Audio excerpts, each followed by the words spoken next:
Easy റോഡിലുള്ള Shirin food products എന്ന് പറയുന്ന സ്ഥാപനത്തിൽ നമ്മളൊരു പരിശോധനയ്ക്ക് വന്നതായിരുന്നു.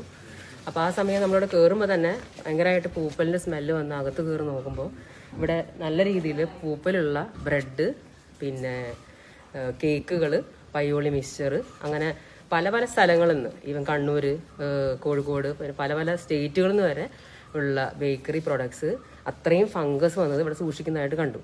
ഇവരിത് ബ്രെഡ് ക്രംസ് ആക്കിയിട്ട് വിൽക്കാനാണെന്നാണ് പറഞ്ഞത്.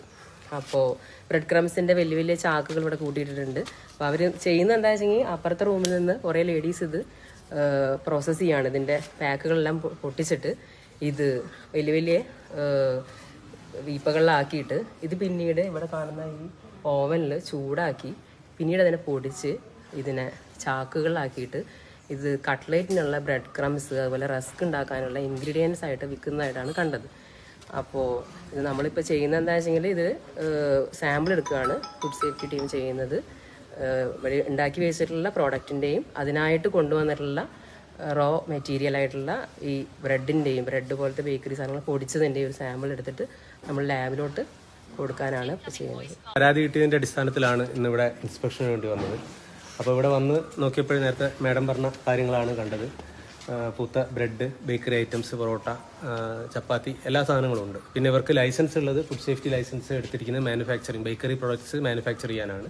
സ്വാഭാവികമായിട്ടും ഇവിടെ ഫുഡ് ഐറ്റംസ് മാനുഫാക്ചർ ചെയ്യുന്ന യൂണിറ്റാണ്.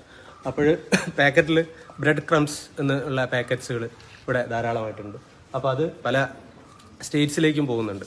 നമ്മുടെ കേരളത്തിലും പോകുന്നുണ്ട്, അതുകൂടാതെ പുറത്തേക്കും പോകുന്നുണ്ട്. ഇവിടെ പാക്ക് ചെയ്ത് വെച്ച ബ്രെഡ് ക്രംസ് നിന്ന് നമ്മൾ സാമ്പിൾ ശേഖരിക്കും. അതുപോലെ റോ മെറ്റീരിയൽസ് ആയിട്ട് ഇവിടെ കാണുന്ന ഇത്തരം കാര്യങ്ങളും കൂടെ സാമ്പിൾ എടുത്തിട്ട് റീജിയണൽ അനലിറ്റിക്കൽ ലാബിൽ പരിശോധനയ്ക്ക് അയക്കുന്നതാണ്. അതുകൂടാതെ ഇവിടെയുള്ള എല്ലാ ഐറ്റംസും നമ്മളിപ്പോൾ ഫുഡ് ഐറ്റംസ് എല്ലാം സീസ് ചെയ്യും. സ്ഥാപനം ക്ലോസ് ചെയ്യാനുള്ള നിർദ്ദേശം കൊടുക്കും.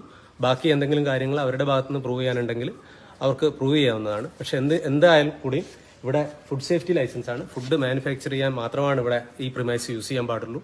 അപ്പോൾ സ്വാഭാവികമായിട്ടും ഇത് ഫുഡ് ഐറ്റംസ് തന്നെയാണ്. ഫുഡ് ഐറ്റംസ് സെയിൽ ചെയ്യുന്നതിനുള്ള പ്രൂഫും കാര്യങ്ങളൊക്കെ ഉണ്ട്. ആ ഒരു രീതിയിൽ സാമ്പിൾ എടുത്തിട്ട് തുടർ നടപടികൾ സ്വീകരിക്കുന്നതാണ്.